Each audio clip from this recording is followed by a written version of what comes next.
This lesson is for Chapter 5, Section 1, Exponential and Logarithmic Functions.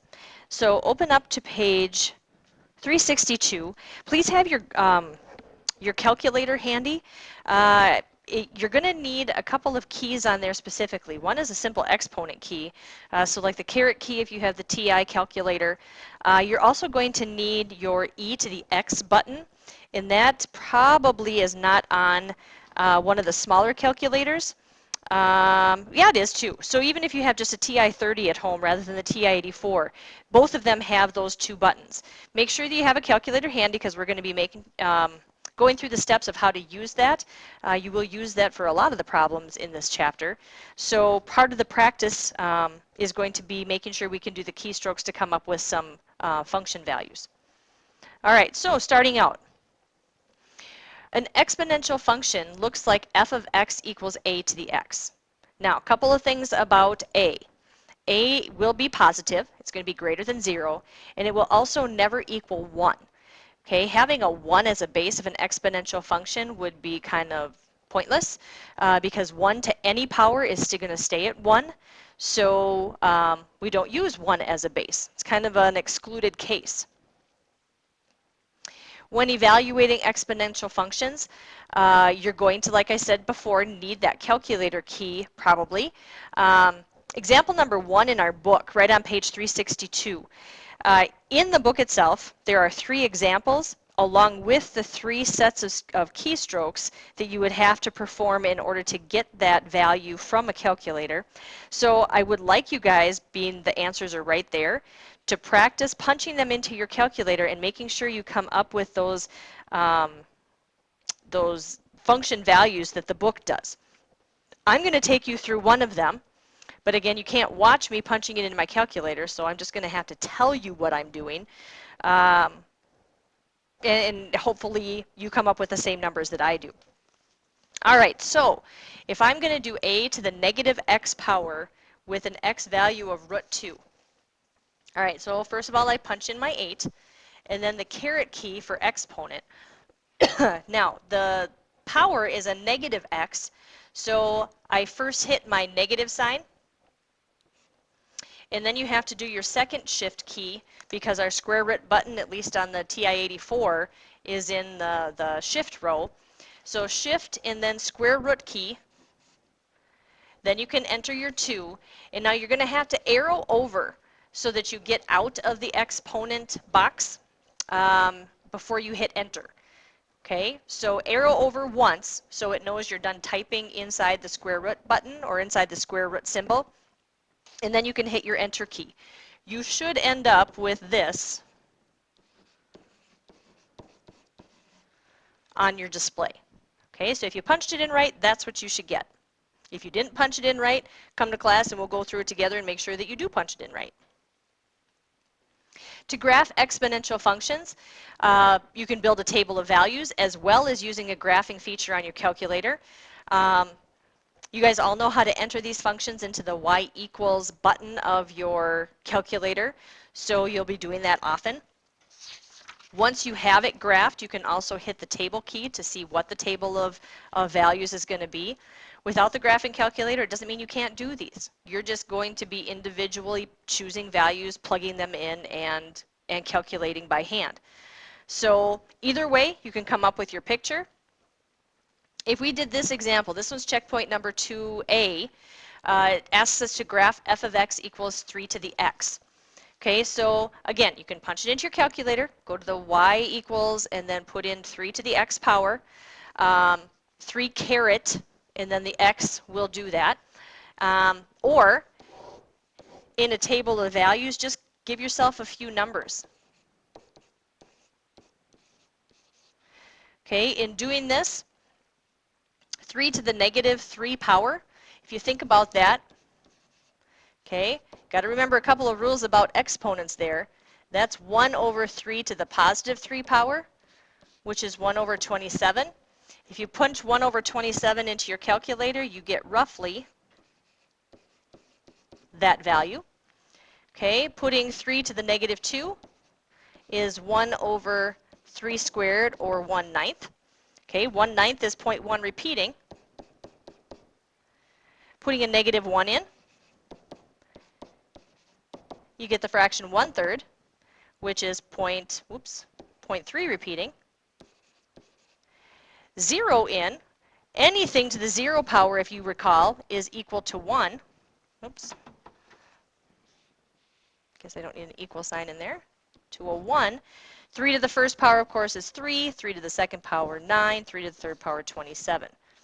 Now, graphing it, you're going to notice as you do more and more of these kinds of graphs, they all have this general curve to them.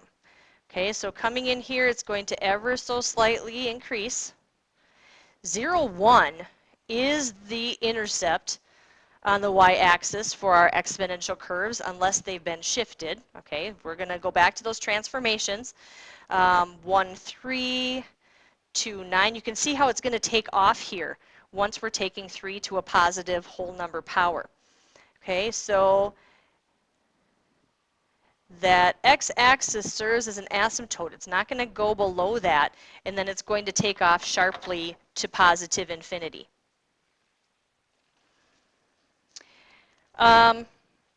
We will have relationships 2 in there where, if you think back to, is it chapter 2 that we did those transformations in, I think? 3 to the negative x. Do you remember what it does to a graph if you put a negative sign attached right to the x part of the function? If you do remember, this was the one that reflected it over the y-axis. Okay, so knowing that or remembering that is going to help us come up with this picture. So remembering from that previous example that we just did, if I stick with my same digits, and this in fact is a reflection of that one we just did, then we should be just simply flopping the values from one table to the next. Remember how the reflections did that?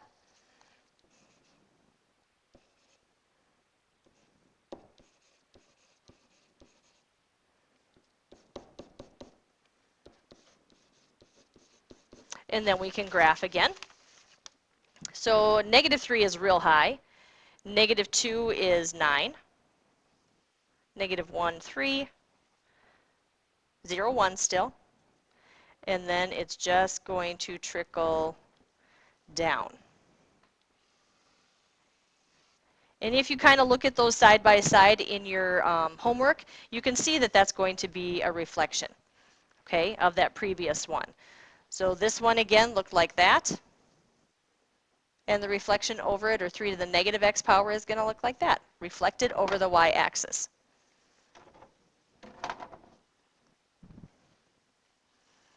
All right, so I reviewed this a little bit with you on that previous couple examples. One of those rules of exponents that's going to be important for you to remember if you're evaluating exponential functions is that negative power rule. Okay, so x to the negative 2 power is equal to, it's a reciprocal thing, 1 over x to the positive 2. So 3 to the negative 1 is equal to 1 over 3 to the positive 1. 2 to the negative x is equal to 1 over 2 to the positive x. Now, that can be rewritten as a number times x2. If you have 2 or 1 over 2 to the x, that could be considered 1 to the x. Okay, 1 to any power is still going to be 1. And so if both of those are raised to the power of x, it can be put outside a parenthesis with the 1/2 together inside. Okay, so a couple of things that you might be seeing, reviews of exponent rules from the past.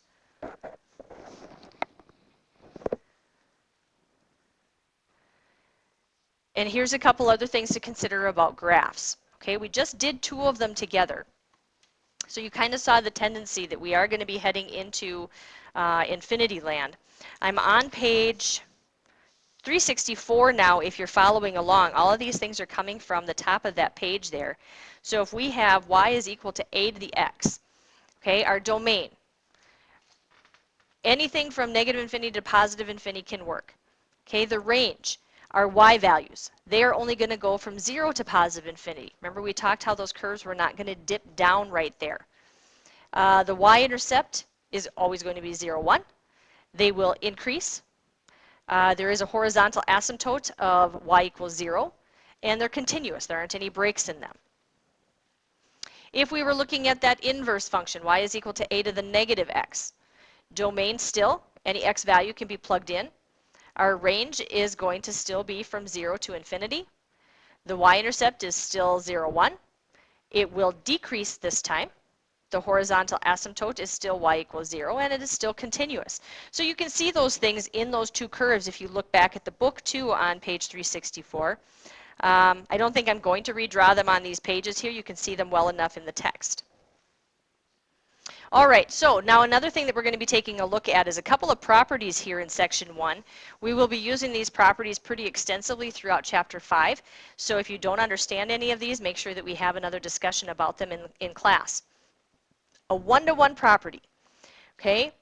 A one-to-one property applies if you pass that horizontal line test. Remember way back when we talked about functions being one-to-one if they passed a horizontal line test? So in other words, if you could hit the graph only one time drawing a horizontal line, it was a one-to-one function. Okay, well, one-to-one functions have a one-to-one property. The property states this: if you have a to the x is equal to a to the y, then x must equal y. Okay, I think that's kind of straightforward in looking at that. We're going to play around with where is this actually going to be useful to us in a moment here, but the property simply says if you have same bases, okay, then if you have an equation saying that a base of a to some power is equal to another base of a to a different power, those powers have to be equal. Here's an example of where this is going to come into play. All right, so letter A here, I'm on checkpoint number 4, by the way, on page 364.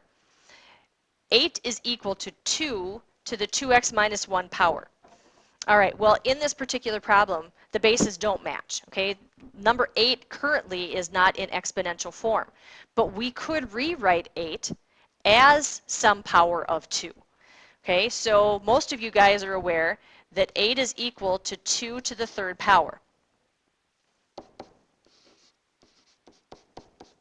Now see, with having these bases match, we can look at the exponents of both sides and set them equal to each other.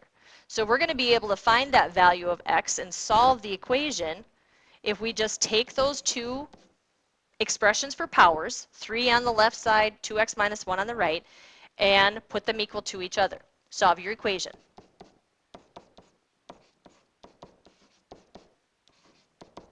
So the value of x would be 2. Okay, let's take a look at another one here in letter B. This one's a little bit trickier. In this problem, you might have to do a little playing with these numbers, and the more you get used to things that are squares and cube numbers and things like that, the easier they're going to be. But I see 3's in my head on both sides. Okay, that 1/3, my 27 is a power of 3, so I'm going to try to work with this and get both sides of my equation written with a base of 3. Okay, so the easiest one probably is the right-hand side. 27 is 3 to the third power. Okay, so let's do that one right away. Now a 1/3, okay, a 1/3 is a reciprocal of 3. So if I took what was inside my parenthesis and rewrote that as 3 to the negative 1 power, 3 to the negative 1 power is the same as 1 over 3 to the positive 1 power. Okay, so all I did was rewrote a 1/3 as 3 to the negative 1. Now, you guys know from rules of exponents that a power raised to a power says you times them together. So if I have 3 to the negative 1 raised to the negative x, that's the same as 3 to the negative 1 times negative x, or 3 to the positive x. So now I have that large base, that a, as a match. That means my powers have to match. So x must equal 3. So that one was a little more complex than the first one was. They take a little getting used to, a little bit playing with relationships of numbers. All right, transformations. I alluded to the fact that we were going to be coming back to these at the beginning of this video. We already know our transformation rules. Okay, you're going to again recognize the relationships we become familiar with when shifting functions. What caused the left, right, up, down shifts as well as reflections will still work or still be seen done to these exponential functions. So for example, let's just review and kind of practice describing those transformations again. I'm on checkpoint number 5, page 365. In this one, you have 4 to the x minus 2 power. Okay, so you have a subtract 2 or a 2 attached to the x minus part. Okay, if you remember back in chapter 2, when you had a number either added or subtracted to the x, that represented our left and right shifts to our function. Okay, so x minus c was the left-right shift. So if I have a x minus 2, I must have inserted a 2 into the problem, which means this was a right or a positive 2 shift. Okay.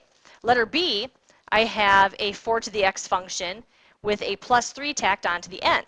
Well, the numbers that were either added or subtracted at the end, remember, were our vertical or our up-down shift.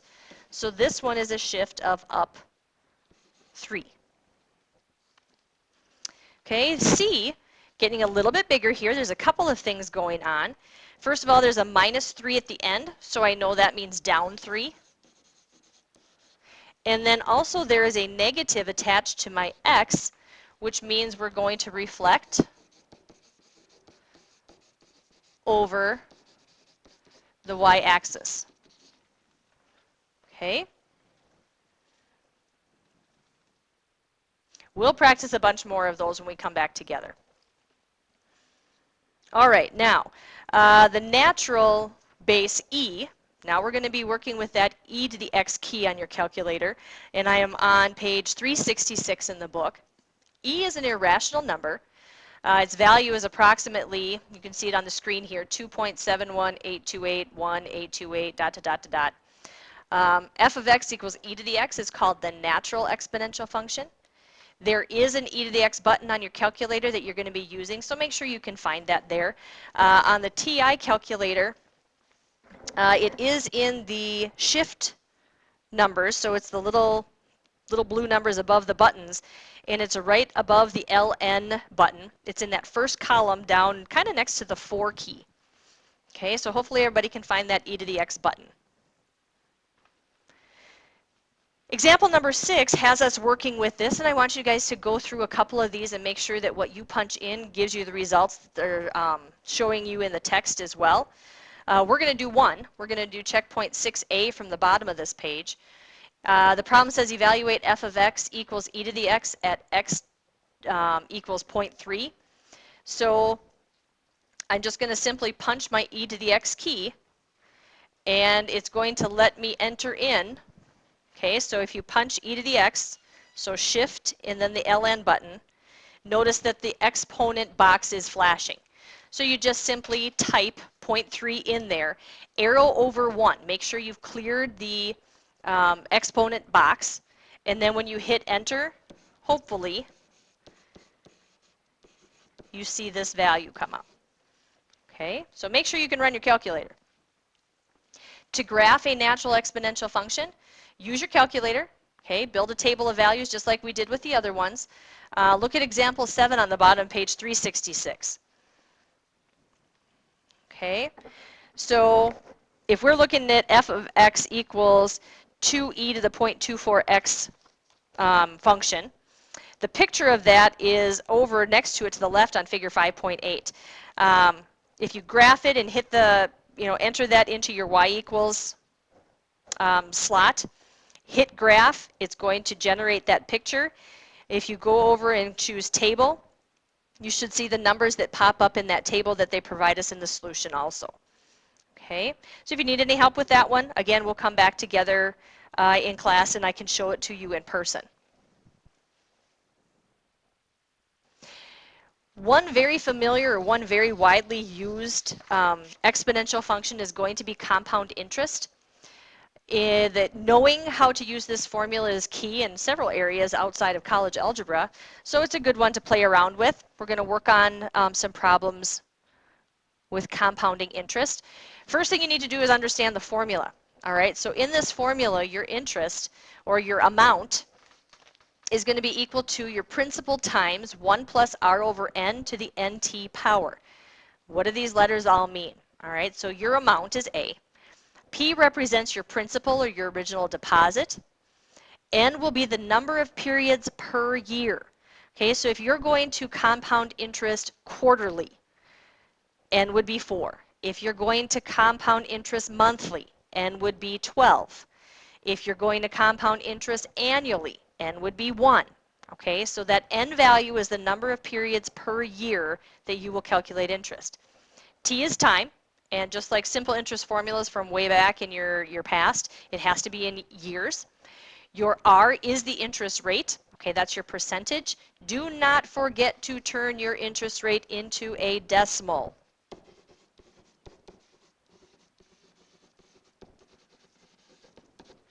So if they give you 4% interest rate, do not put a 4 in. You would put in 0.04. I would love to tell you you could earn that much interest that the 4 would show you, but yeah, that's not going to happen. Okay, compounding interest can also be done continuously.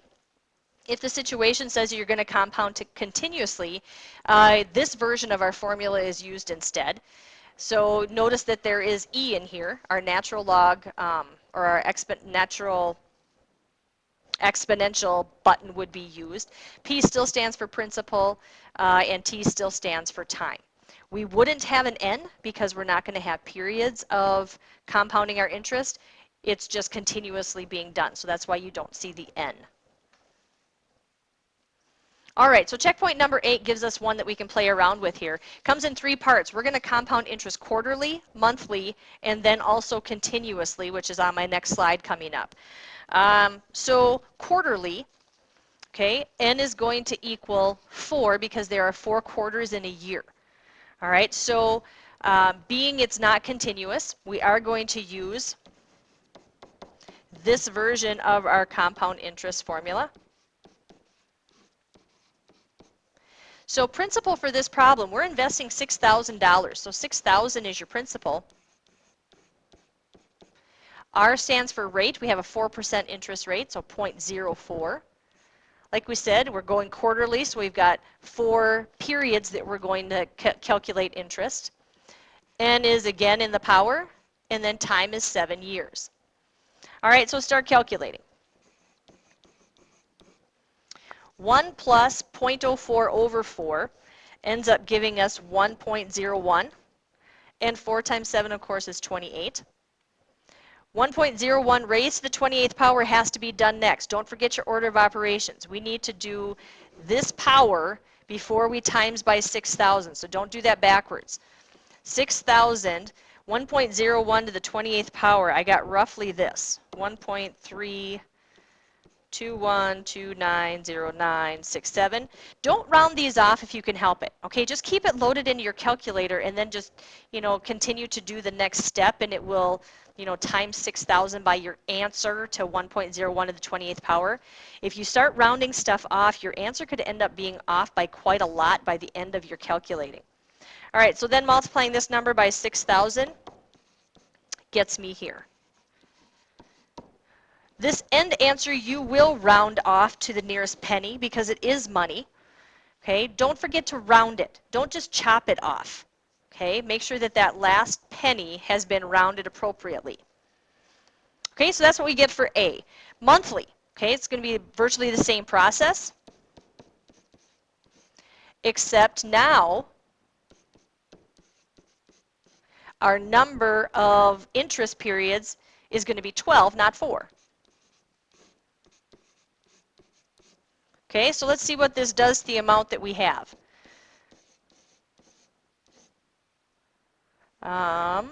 Let's see, 1 plus 0.04 over 12. I got this. 1.0033333333. 12 times 7 is 84. That number to the 84th power. was roughly this.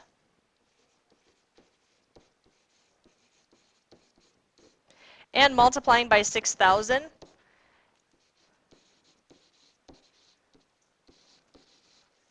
gave me $7,935.08.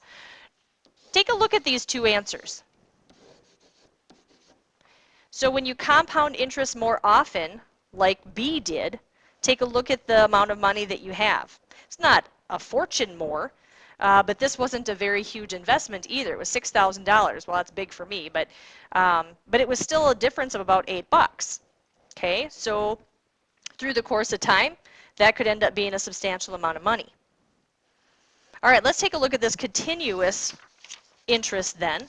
Remember, this is the one that looks like this. So 6,000 still our principal on this problem. And we're going to type in e to the RT. Rate again was 0.04 still. Time is still our 7 years. So 6,000 e to the 0.28 power. Okay, so again, you have to evaluate your exponent first. Order of operations.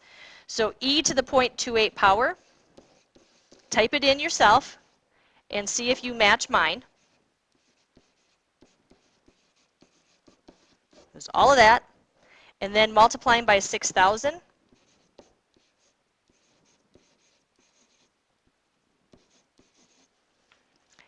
So now compare our continuous. We've got roughly 7938 compared to 7935, so it's still a little bit more. So the more often you do your compounding interest, the more money it can end up resulting in for you. Okay, so when you're doing your practice problems, do a lot of them. They start on page 370. Use your calculator a lot. Make sure you're getting the answers. Check all your odds in the back. The one-to-one property. Make sure you do all 4 of them in that section. 23 through 26 are your one-to-one property.